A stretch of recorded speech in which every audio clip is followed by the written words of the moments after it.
Hello children, welcome back to our session. In this class, we are going to learn a new letter by using the same curve, the wave curve.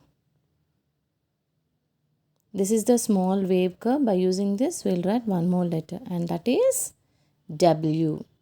The two waves you have to give children. 1, 2.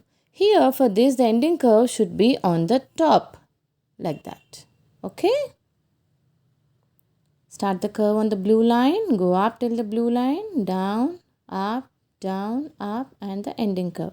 See, two waves you have to give, and for this the ending curve should be on the top. W. Very good.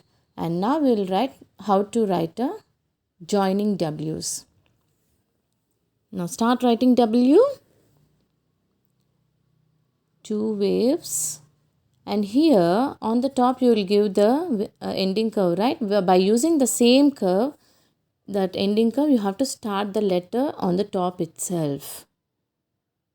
I am lifting my hand, children, but you should not lift your hand till you finish writing the joining W's. Okay? Sorry.